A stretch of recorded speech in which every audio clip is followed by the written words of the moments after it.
ፈጣሪያችን እግዚአብሔር ስሙ የተመሰገነ ይሁን።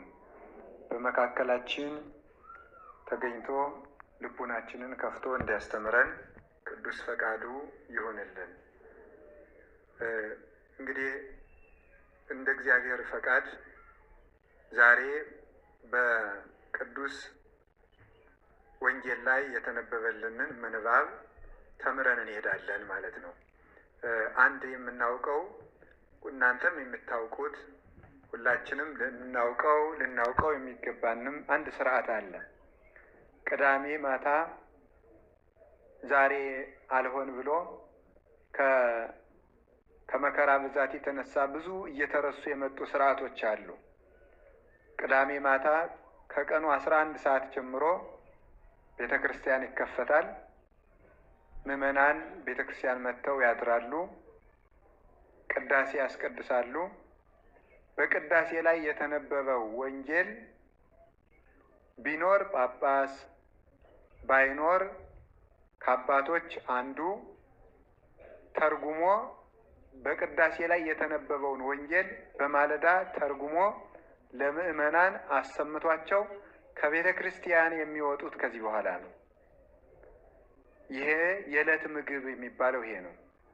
ይህንን ሳይሰሙ መሄድ ደዌ ካገኘው ሰው በስተቀር የተወገዘ ነው። ዛሬ የኔን ስብከት እንድትሰሙኝ ብዬ አይደለም። እኔ 3 ሰው ቢሰማኝ ችግር የለውም እንድትቆዩ በሚል ሰበብ የተናገርኩት እንዳያስመስል ሰይጣን ማለት ነው።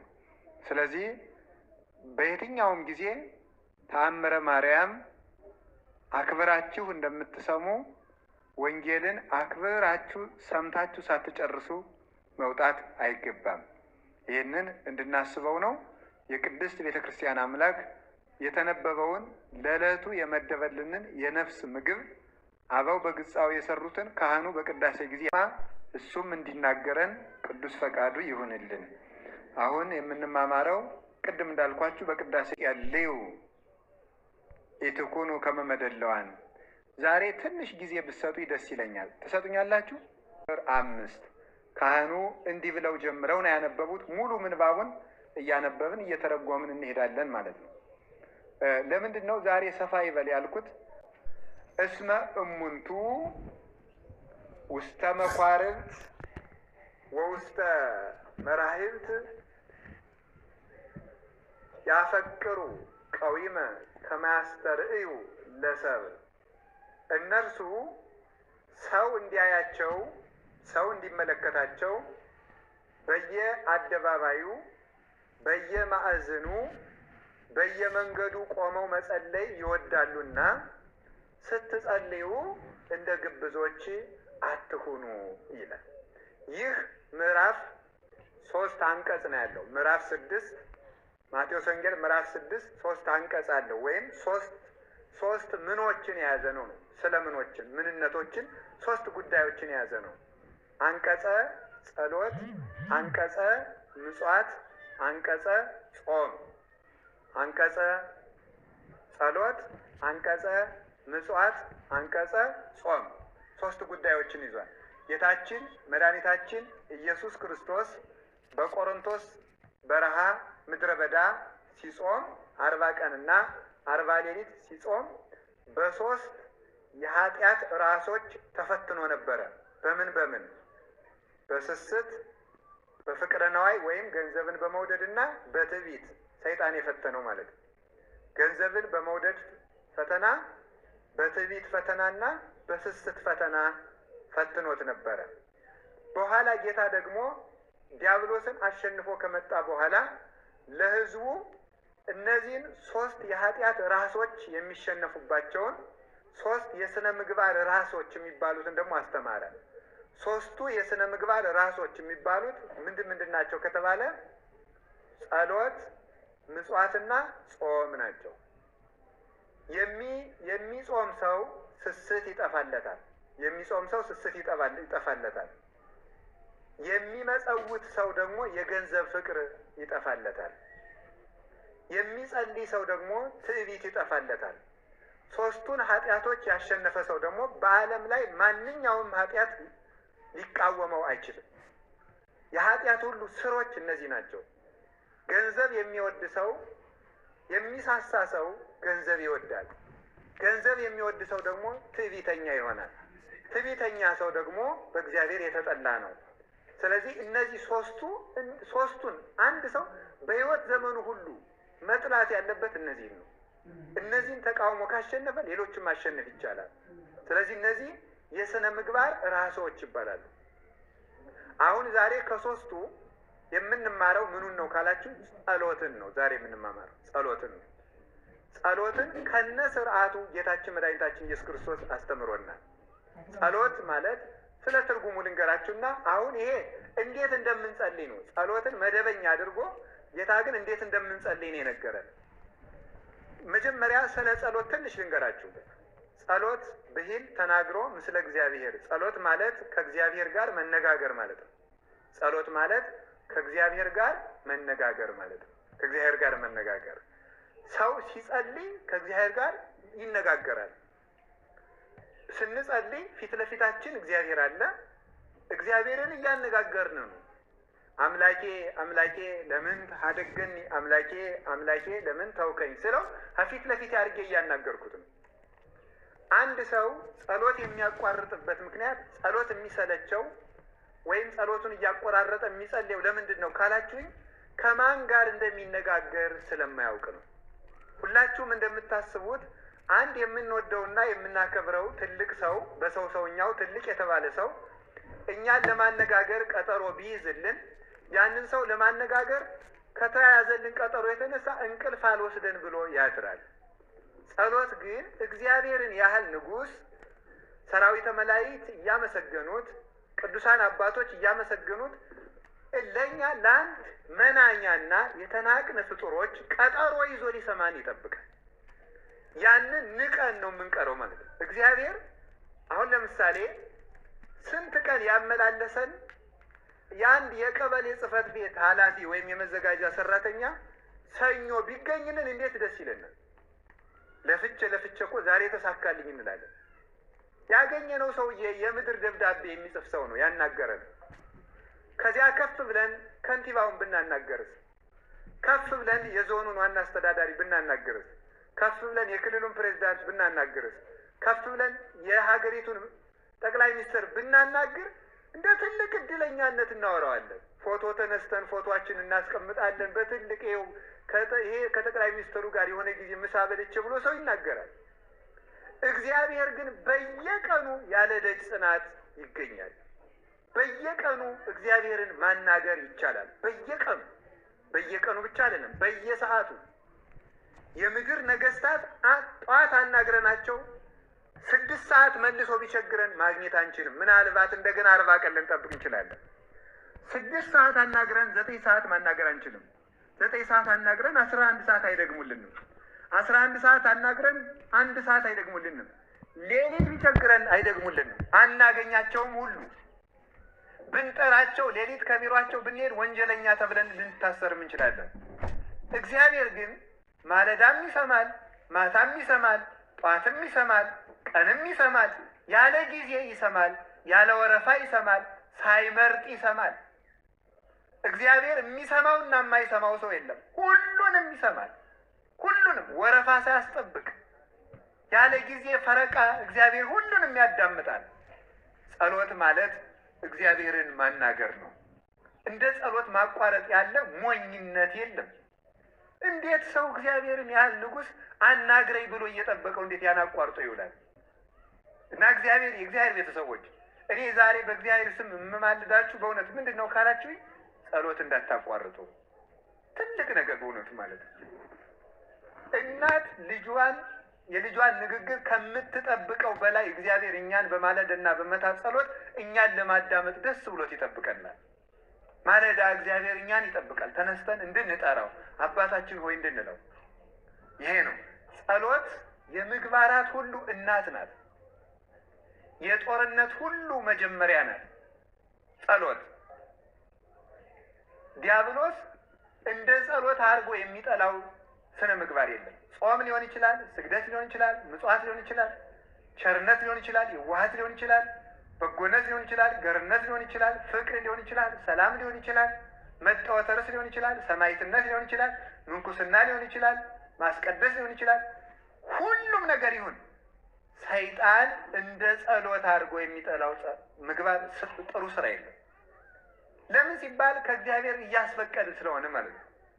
አልቦ ግብር ዘያፈቅር ሰይጣን ከመአይድጎ ጸሎት ጸሎት ሰይጣን እንደ ጸሎት ማስቋረጥ አድርጎ የሚወደው በጎ ስራ የለም ይላል። ሰይጣን በጣም ትልቁ የሚወደው ስራ ምንድነው? ጸሎት ማቋረጥ ነው። ጸሎት ማቋረጥ ጸሎትን ለምን ሲባል እስመ እሳት ይወጽእ እማፉሁ ለዘይጸልይ ከሚጸልይ ሰው አንደበት እሳት ይወጣልና ወያውዕዮ ለሰይጣን ሰይጣንንም ያቃጥለዋልና ወይደጉጾ አይኑንም ይወጋዋልና እስመ ጉድብ ውእቱ ባህቢሁ ጸሎት በሰይጣን ዘንድ የተሳለ ጦር ነው፣ አይኑን ያጠፋዋል። ስለዚህ ሰይጣን ጸሎትን አይወድም። ወበይንተዝ ተመልከቱ ያከብድ ይሄ ቅንድብን አክብዶ እንቅልፍ ያሰኛል፣ ጸሎቱን ያስቋርጠዋል። የሚያቋርጥበት ልዩ ልዩ መንገዶች ነው ያሉት። አንዳንድ ጊዜ የማንዘልቀውን በጣም ብዙ ጸሎት በማስጀመር ከዚያ በኋላ ሰልችቶ እንድንተወው በማድረግ፣ ሌላ ጊዜ ደግሞ በምንጸልይበት ጊዜ ሀሳባችን ይበትንና ሀሳቤ እየተበታተነ የምጸልየውን ጸሎት እግዚአብሔር አይሰማኝም ብለን ደግሞ እንድናቋርጠው ማድረግ። በጣም እንዴት ያለ ጠበኛ ቆራጭ! ሀሳባችን የሚበትነውም እሱ ነው። ሀሳቤ ስለተበተነ እግዚአብሔር አይሰማኝም ብለን ደግሞ እንድናቋርጥም የሚያደርግ ደግሞ እሱ ነው። ሶስተኛ ደግሞ ጸልየህ ምን አመጣህ፣ ጸልየሽ ምን አመጣሽ ብሎ ደግሞ ጸሎት እንድንተው ያደርገናል። ይህን ያህል ጸለይክ፣ እግዚአብሔር እኮ አንተን አይወድህም፣ ጥያቄህን ቢወድ ኑሮ ይመልስልህ ነበረ ብሎ ደግሞ ጸሎትን እንድናቋርጠው ደግሞ ያደርጋል። ለምንድን ነው ካላችሁኝ፣ ጸሎት የህይወታችን አጥር ነው፣ የህይወታችን ደጅ ነው። ደጅ ወይም በር አጥር የሌለው ቤት ለሌባ፣ ለወንበዴ፣ ለኃላፊ፣ ለአግዳሚ ሁሉ የተመቸ ለዘረፋ የተመቸ እንደሆነ ጸሎት ስናቋርጥ አጥር የሌለው ግቢ በር ያልተዘጋለት ቤት እንሆናለን። ሰይጣን እንደፈለገ ከሰው ቤት ገብቶ ጸጋ ለመዝረፍ ይመቸዋል። ለዚህ ነው ብዙ ሰዎች እዩ ደጋግማችሁ ገዳም ሄዳችሁ በሰነበታችሁ ሰሞን፣ መንፈሳዊ ጉዞ ባደረጋችሁ ሰሞን፣ መንፈሳዊ ቦታዎች በሄዳችሁ ሰሞን ዓለም ላይ ሳላችሁ ትሰሩት የነበረ ኃጢአት ይቋረጣል። ከዚያ በኋላ ስትመጡ መልሶ ይይዛችኋል። ለምንድን ነው ካላችሁኝ፣ ጸሎት አቋርጠን ስለሚያገኘን። ጸሎት መጀመሪያ የልማድ ኃጢአት ዋና መነሻው ጸሎት ማቋረጥ። በራስ ምታት የዝሙት ሰይጣን በተለይ የሚመጣበት ራስ መምታት፣ እንቅልፍ ማለት፣ ቅንድብን ማክበድ ከራስ ፀጉር እስከ እግር ጥፍር ያለውን የአካል ክፍል በሙሉ በድንጋይ የተቀጠቀጠ እባብ እስኪመስል ድረስ ድካምን በመልቀቅ ጸሎትን ያስጠላል። ጸሎትን ካስጠላ በኋላ ጸሎትን ያስቋርጠናል። ካስቋረጠን ረድኤተ እግዚአብሔር እኛ ጋር ስለሌለ የፈለገውን ኃጢአት ለማሰራት ይመቸዋል። ኃጢአተኛ ለመሆን የመቅሰፍት ሁሉ መጀመሪያ ምንድን ነው ካላችሁኝ፣ ጸሎት ማቋረጥ። የበረከት ማጣት ምንጭ ዋናው ጸሎት ማቋረጥ ነው። የጠብ መጀመሪያው ዋናው ምንድን ነው? ጸሎት ማቋረጥ ነው። የባለ ትዳሮች ሁከት ከምንድን ነው የሚመጣው? ጸሎት ከማቋረጥ ነው። አትጸልዩ። ስለማይጸለይ ፍቅሩም ያረጃል፣ ትዳሩም አሮጌ ይሆናል፣ ቤቱም ይቀዘቅዛል፣ ውሃ ይሆናል፣ ሙቀት ሃይማኖት የለውም፣ ይጠላል። ባልየው ወጥቶ መግባትን ይጠላል፣ ሚስቲቱ የባሏን መምጣት ትጠላለች። ለምን? ጸሎት የተለየው ትዳር ስለሆነ ቀዝቃዛና የተጠላ የነገር ሰው የወረሰው ይሆናል። በሕይወታችን ዘመን ሁሉ ከመከራም የምናመልጠው የያዝነው የሚበረክትልን ጸሎት ያላቋረጥን እንደሆነ የምንጸልየውን ማወቅ አለብን። እንግዲህ በሕግ የተፈቀደው ዳዊት አቡነ ዘበሰማያትን መዝሙረ ዳዊት አቡነ ዘበሰማያት የክርስቲያኖች የመጀመሪያ የሕግ ጸሎታቸው ዳዊት አቡነ ዘበሰማያት ውዳሴ ማርያም እነዚህ ነው። ከዚያ በኋላ ደግሞ በርታ ሲል ገድለ ቅዱሳን ከቅዱሳን ገድል አንድ ይጨምራል። ሲበረታ ቅዳሴ ማርያም ይጨምራል። ሲበረታ ወንጌለ ዮሐንስ ይጨምራል። ከዚያ በኋላ ጎልጎታ፣ አርጋኖን እያለ ይጨምራል። አሁን ግን ማን እንደፈጠረው የማይታወቅ የጸሎት ጋጋታ ሞልቷል። አሁን መዝገበ ጸሎት የሚባል አለ። የሆነ ጥርቅም ማለት እንዳይከፋችሁ እሺ። ድሮ ባለ 53ቱ የሚባል ነበር፣ ኋላ ባለ 78ቱ፣ አሁን ደግሞ 90 ምናምን ሆኗል። መቶ ምናምን ለውዳሴ ከንቱ ምዕመናን በቀይ ቢጫ አረንጓዴ ማህደር ያደረጉትና ሳሳ ያለ ነጠላ አድርገው አዝለውት ጀለል ጀለል ይላሉ። አንዱንም አያነቡት ማለት ነው። ከዚያ በኋላ መልካ አርሴማ አይቀር፣ መልካ ሚካኤል አይቀር፣ ውዳሴ አምላክ አይቀር፣ ሰይፈ ሚካኤል፣ ሰይፈ ስላሴ አይቀር፣ ሰይፈ መለኮት አይቀር፣ አንዱንም ከዚያ በኋላ አይጸለይም። መጀመሪያ በሕግ የታዘዘውን ጸልዩ። ከደም ጸሎተ ባርቶስ ምንድን ነው ይኛል? በሕግ የታዘዘውን 318ቱ ሊቃውንት በፍትሐ ነገሥት ያዘዙትን፣ ነቢያት ሐዋርያት ያዘዙትን መዝሙረ ዳዊት፣ ውዳሴ ማርያም፣ ዳዊት፣ ወንጌል ጸልዩ። አሁን ከዛሬ ጀምሮ ሁላችሁም ዳዊት ይኖራችኋል። ከቃሉ ጋር ናችሁ? እግዚአብሔር ከሁላችን ጋር ይሁን። ስለዚህ ሁላችሁም ከዛሬ ጀምሮ መዝሙረ ዳዊት ሊኖራችሁ ይገባል። መዝሙረ ዳዊት የሌለው ክርስቲያን አይደለም። እዩት፣ ስርዓት ምን ያስተምርናል ካላችሁ ገድለ ቅዱሳን፣ ስርዓተ ቤተክርስቲያን። አሁን ይውላችሁ ተክሊል ሲፈጸም ዳዊትና ውዳሴ ማርያም ነው የሚደገሙ፣ ምንም አይደለም ሌላ። ወንጌል አለቀ። እሺ ክርስትና ሲነሳ ዳዊት ውዳሴ ማርያም ነው የሚጸለየው፣ ወንጌል ነው የሚጸለየው። ሙታን ሲፈቱ ዳዊት ውዳሴ ማርያም፣ ወንጌል ነው የሚጸለየው። ምን የትኛውም ስርዓተ ቤተክርስቲያን ካህናት ዲያቆናት ሲሾሙ ዳዊት ውዳሴ ማርያም፣ ጸሎተ ቡራኬ ሁሉ ዳዊት ውዳሴ ማርያም። ካህኑ ቅዳሴ ከመግባቱ በፊት ቅድመ ግብአተ መንጦላይት የሚባል ጸሎት አለ። ከመቅደስ ገብቶ ከመጸለዩ በፊት ወጥቶ ቅድስቱ ላይ ሆኖ መብራት ይዞ መስቀል ይዞ ህዝቡ ፊቱን ወደ ህዝቡ አዙሮ የሚጸልየው ጸሎት አለ። ዳዊት ነው፣ መዝሙረ ዳዊት ነው። በየትኛውም ጉዳይ የሚጸልየው ምንድን ነው ካላችሁ መዝሙረ ዳዊት ነው። በየትኛውም ነገር ውስጥ ማለት ነው። በቅዳሴ በኪዳን በሁሉ መቅድም ላይ በየትኛው 40 ቀን ሙሉ የድጓ መምህራን በአብይ ጾም፣ በፍልሰታ፣ በአጽዋማት ጊዜ ስባተ ነግህ የሚባል ቃል እግዚአብሔር አለ። ዳዊት መዝሙረ ዳዊት ነው። በቃ ማለዳ በሙሉ 150ውን ዳዊት ሲያስተዛዝሩ ነው የሚያረፍዱ ማለት ነው። ዳዊት ነው የሚጸልዩ። ስባተ ነግህ የቅዱስ ያሬድ ቃለ እግዚአብሔር ብዙ ነው። ምዕራፍ የሚባል መጽሐፍ አለ፣ ሙሉ ዳዊት ነው። በስመ በመዝሙረ ዳዊት ይዘምሩ ሰማያውያን ወምድራውያን። በቅዱስ ዳዊት መዝሙር የሰማይ መላእክት እንኳን ሳይቀሩ ይዘምራሉ። ያንን አስቶ የማናውቀው ጸሎት ነጋዴ እየተበሰበ ያሳትማል መጸለይ። አሁን ደግሞ በየከተማው ምን ይላል?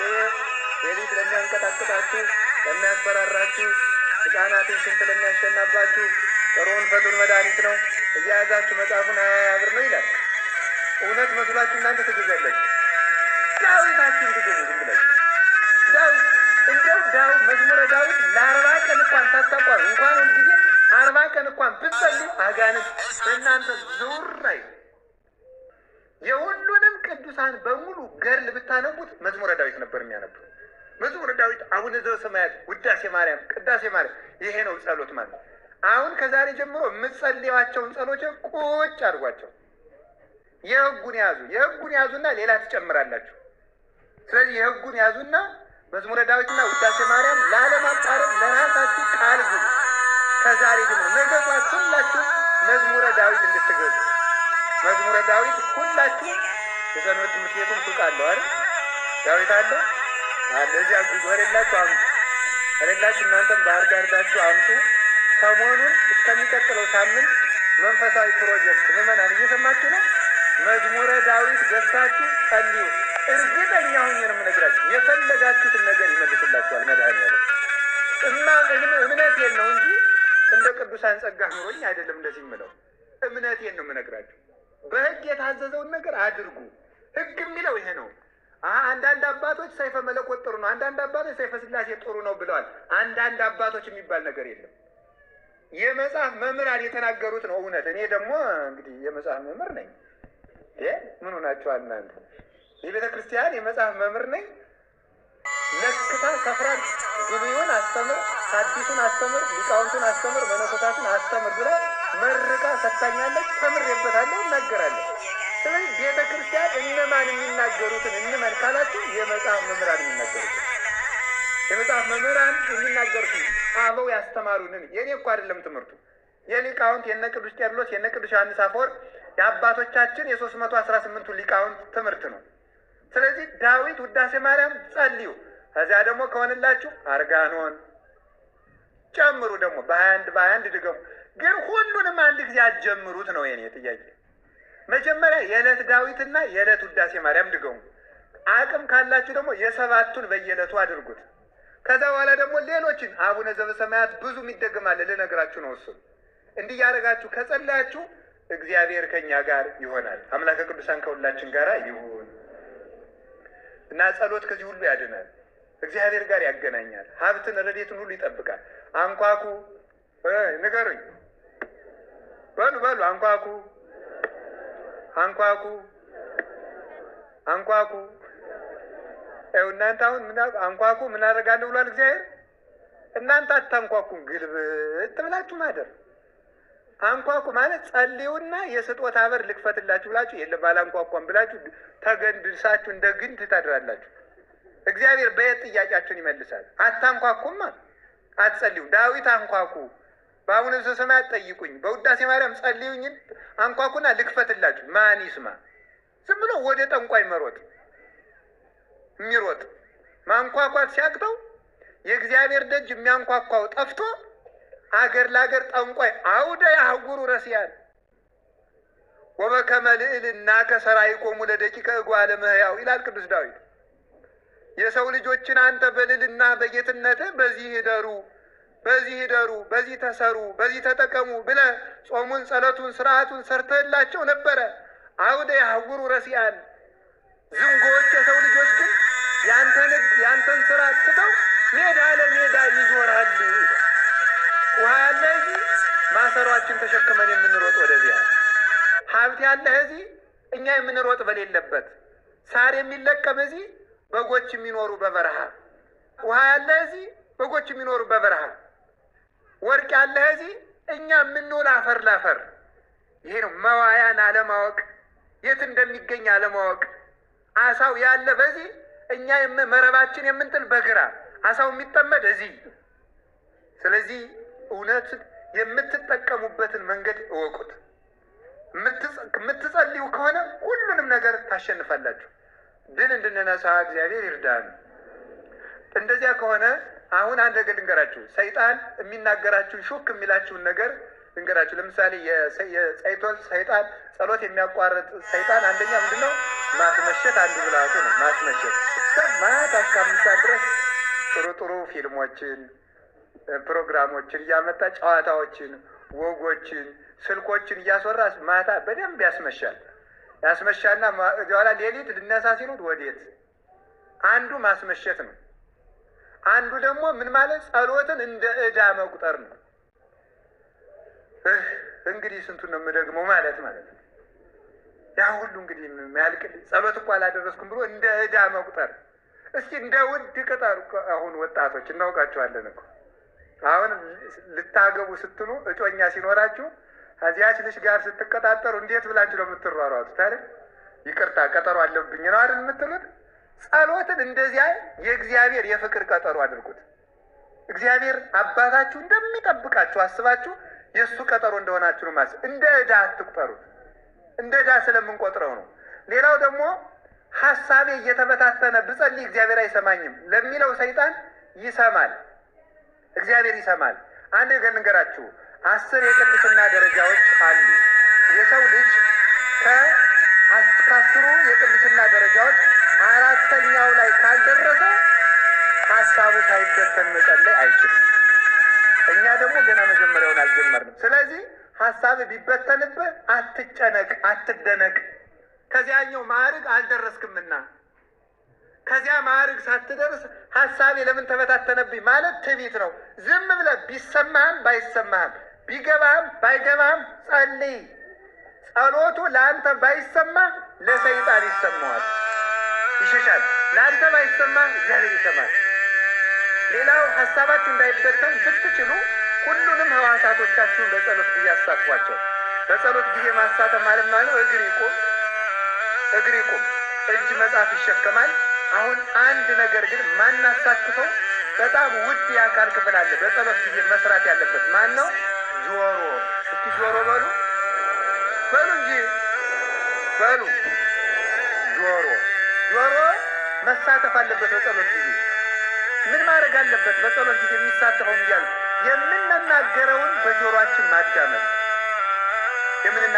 በጆሮአችን ማዳመጥ፣ ስንሰማው ከዚያ በኋላ በጆሮ የሚገባው ልብን ያስራል። ልብ ከእግዚአብሔር ጋር ይገናኛል።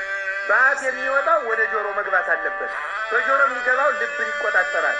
ልብ ሲቆጣጠር ሀሳብ መበተን ያቆማል ነው። ስለዚህ ጆሮአችንን ስለማናሳትፈው ነው በጸሎት ጊዜ ሀሳባችን የሚበተነው። ሌላው እምነት ስለሌለን ነው ሀሳባችን የሚበተነው። አሁን ብዙ ጊዜ እንደውም አንድ የፍርድ ቤት ሰራተኛ ምን ብሎኛል? ያልዘጋሁት ፋይል ሁሉ ትዝ የሚለኝ ለጸሎት ስቆም ነው አለ። በቃ ትዝ ይለኛል። የጠፋ ዕቃ ሁሉ በጸሎት ጊዜ ነው አይደል ትዝ የሚላችሁ? የት እንዳለ ማለት ያልደወላችሁት ስልክ ሁሉ ትዝ ይላችኋል ማለት። ኑሮ ያስጨንቀናል። ማታ ምንድነው የምሆነው? ነገ ምንድነው የምሆነው? ነገ ላይ ተጣልተው እኛም ደግሞ ሆነው የታገር ግን ነው የምኖረው? ምን አይነት ቤት ውስጥ ነው የምኖረው? ይሄ ሁሉ ያስጨንቀናል። እሱ ስለእናንተ ያስባልና የሚያስጨንቃችሁን ነገር ሁሉ በእግዚአብሔር ላይ ጣሉት ብሏል ቅዱስ ጴጥሮስ። ስለዚህ እግዚአብሔር ያውቃል ብላችሁ እኔ ስለ ዛሬ እንጂ ስለ ነገ የሚያገባኝ ነገር የለም፣ እግዚአብሔር ያውቃል፣ እኔ ድርሻዬን እሰራለሁ። አንድ ገበሬ ነበረ እና ምን አሉ ይባላል እኛ ገበሬ ሰውዬ ዝናብ እስከ ሰኔ ግማሽ በላይ ቆይቶ ነበረ እና ሲቆይ ሰውየው ዝም ብለው ዘር ይሰራሉ። ኧረ ተው እባክህን፣ ኧረ ተው አንተ ሰውዬ ቢያንስ እንኳን ዘሩ ለልጆች ቢበሉት ምን አለ ሲባል ምን ብለው መለሱ መሰላችሁ? እግዚአብሔር ዝራ እንጂ ውሃ ቅዳ አላለኝም ብለዋል። እስኪ በሉ እግዚአብሔር ዝራ እንጂ በሉ። ምን አላለኝም አሉ? ውሃ ቅዳ። እኛ ሰውዬ ብቻ በዚያ ችግር ዘመን ጉድ የሆነ አዝመራ አገኙ ይባላል። በእውነቱ ማለት እኛ ሰውዬ ብቻ ማለት እኛ ድርሻችን እንስራ። የማን ድርሻ ነው? ሌላው እግዚአብሔር ድርሻ ነው። ባልና ሚስት ተጋብተው የተፈጥሮ ግዳሻቸውን ይፈጽማሉ። ጽንስን አርግቶ አካል ማድረግ የማን ድርሻ ነው? የእግዚአብሔር ድርሻ ነው። የእግዚአብሔር ድርሻ ነው። ስለዚህ እናንተ ጸልዩ፣ ስራ ሳትፈቱ ስሩ፣ ያቅማችሁን ነገር ሰርታችሁ ብሉ። ቀሪውን ለነገ እግዚአብሔር ያስባል። ለነገ በመጨነቅ ዛሬን ማባከን የለባችሁም። ተማሪ እንዴት እንደሚያደርግ ታውቃላችሁ? ሰነፍ ተማሪ ያስኮላው ማለት ነው። የኛ ቤት የለበትም። የኛ ቤት የጠራ ነው። ያስኮላው ተማሪ ምን ያደርጋል? ተጋድሞ ይከርምና ፋይናል ፈተና ነው የምትሉት፣ ፋይናል ኤግዛም የምትሉት የእናንተ ሲደርስ ምን ያደርጋል መሰላችሁ? ማጥናት ይጀምራል። ማጥናት ይጀምርና ደግሞ የአንድ ገጽ ግማሽ ያጠናና ገጹን ይቆጥረዋል። 1 2 3 4 ይላል። ከሚቆጥር እኮ 2 ቢያጠና ይሻል ነበር አይደለም? ይኸውላችሁ የሚያጠናበትን ጊዜ ገጽ በመቁጠር ያባክነዋል ማለት ነው። ይሄ ነው ሞኝነት ማለት ነው። ስላላጠናቸው ገጾች እየተጨነቀ የሚያጠናቸውን ገጾች ያባክናቸዋል ማለት ነው። ስለ ነገ በመጨነቅ ዛሬን እናባክናለን። ስለ ዛሬ በመጨነቅ አሁንን እናባክናለን። ሰው የሚባለው የዛሬንና የነገን ውሎ ለእግዚአብሔር ሰጥቶ አሁንን በአግባቡ የሚጠቀም ሰው ነው። እግዚአብሔር አሁን ሰርተን እንድናልፍ እግዚአብሔር ይርዳን። ስለዚህ ስትጨነቁ ሀሳባችሁ ይበተናል። ግን ቢበተንም ጸሎታችሁን ግድ የላችሁም፣ አታቋርጡ። ሌላው ደግሞ ሰይጣን ምን ይላል? አንተ ኃጢአተኛ ነህና እግዚአብሔር አይሰማህም ሊላችሁ ይችላል። ኃጢአተኛ ስለሆንክ እግዚአብሔር አይሰማህም፣ ግን ይሰማል። እስኪ አንድ ጥያቄ ልጠይቃችሁ። እናት ሕፃን ልጇ ጭቃ ሲያቦካ በጣም ፊት ታቅፋው የምትኖረው ልጅ መዳህ እምቢ ብሎት ብዙ ጊዜ ቢቆይ ለመዳህ በቅቶ ጭቃ አብክቶ ቢመጣ ምን ታደርገዋለች? ወይም ስኳር ቢደፋ ለዚህ በቃልኝ እሳይ ልጅ ብላ ትሰማዋለች። ችግር እኮ ነው የፈጠረው ልጅ አይደለም? እቃ ደፍቷል፣ ግን ለመድፋትም መብቃት ብላ ትስመዋለች። ከዚያ በኋላ አይምሮ ካወቀ በኋላ ሲያጠፋ ነው የሚገረፈው። እስከዚያ ድረስ ግን ጭቃ ተቀብቶ ቢመጣ ጎሽ ጎሽ ጎሽ ተብሎ ይታጠባል ማለት ነው። እኛ ምንም አይነት ኃጢአት ይዘን መተን ብንጸልይ እግዚአብሔር ቸር ነው፣ ደስ ይለዋል። ነገ ከዚያ እናቲቱ እንዲያምትለው እንደምታጥበው ስለምታውቅ ነው። እግዚአብሔር እንደሚያነጻን ያውቃል። ከጸለይን እንደምንድን ያውቃል። ከጀመርን እንደሚያስጨርሰን ያውቃል። ሰይጣን ደግሞ ከጀመርን እንደምንጨርስ ስለሚያውቅ ነው። እንደው ሊቃውንት ምን ይላሉ? በዓለም ላይ ዋና ፈሪ ሰይጣን ነው ይላሉ። ታውቃላችሁ? ይሄን ዋና ፈሪው ማለት ነው። ታውቃላችሁ? ሰይጣን በጣም የመጨረሻ ፈሪ ነው። እኔ ፍርሃቱ የሚደንቀኝ ምንድን ነው? እኛን አለመናቁ። አይገርማችሁ? አሁን እኔን አለመናቁ። አሁን እኔ ራሴ 3 ቀን እንደው ሳላቋርጥ ጥሩ ጸሎት ብጸልይ እባብ ይመስልና ይመጣል፣ አይጥ ይሆንና ይመጣል። ኋላ ደግሞ እኔ በጸሎት ላሸንፈው ቆይ እና ደግሞ ጀማሪ ክርስቲያን ጳጳስ ይበልጣል አይደል? አቃጥላለሁ በጸሎት። በስመ አብ ወወልድ ወመንፈስ ቅዱስ አሐዱ አምላክ ይትቀደስ ስምከ ትምጻእ መንግሥትከ ወይኩን ፈቃድከ በከመ በሰማይ ከማሁ በምድር። አቃጠልኩት ወይ ማለት ነው። አያልክ እስቲ እንደው ተቃጥሎ እንደሆነ እባቡ ብናርግ የሰድጄ ይሆን ብለን ማለት ነው እኮ ነው የጀማሪ ጸሎት ማለት ነው። አያችሁ አንድ የቤተ ክርስቲያን አባት ሲናገር ስለዚህ ጉዳይ ምን ይላል? እግዚአብሔርን እያሰብክ በመጸለይ እንጂ ሰይጣንን እያሰብክ በመጸለይ ሰይጣንን ልታሸንፈው አትችልም ይላል። እግዚአብሔርን እያሰብክ ስትጸልይ ግን እባብ ሆኖ ሊመጣ ይችላል፣ ጊንጥ ሆኖ ሊመጣ። ለምንድን ነው እንደዚያ ብሎ የሚመጣ? እንደዚያ ብሎ የሚመጣው ይሄ ሰውዬ ዛሬ 3 ቀን በተከታታይ መጸለይ ከጀመረ 30 ዓመት ሊጸልይ ይችላል። ስለዚህ ሳይደርቅ በርጥቡ ሳይርቅ በቅርቡ አሁን ማስቆም አለብኝ ብሎ እኮ ነው፣ ለማስፈራራት ማለት ነው። በጣም ፈሪ ነው። ኧረ እነዚህ ይሄ ሰውዬ ነገ አደጋ ይሆናል ብሎ ፈርቶ አሁን እንጂ አሁን እንጦንስን በፈተነበት እኔን መፈተኑ ያስቃል እኮ ምን አይነት ደካማ እንደሆነ ወራዳ በእውነቱ ማለት ነው። አሁን እኮ ወታደር አሁን ጀግና ወታደር እኮ ሕፃናት አንተ ወታደር ሌባ ቢሉት አይተኩስም። ይተኩሳል? ስቆባቸው ነው የሚሄደው። ጀግና የሚተኩስ ለጀግና ነው። ሰይጣን ግን ወራዳ ስለሆነ ወደኛው ሁሉ ይተኩሳል።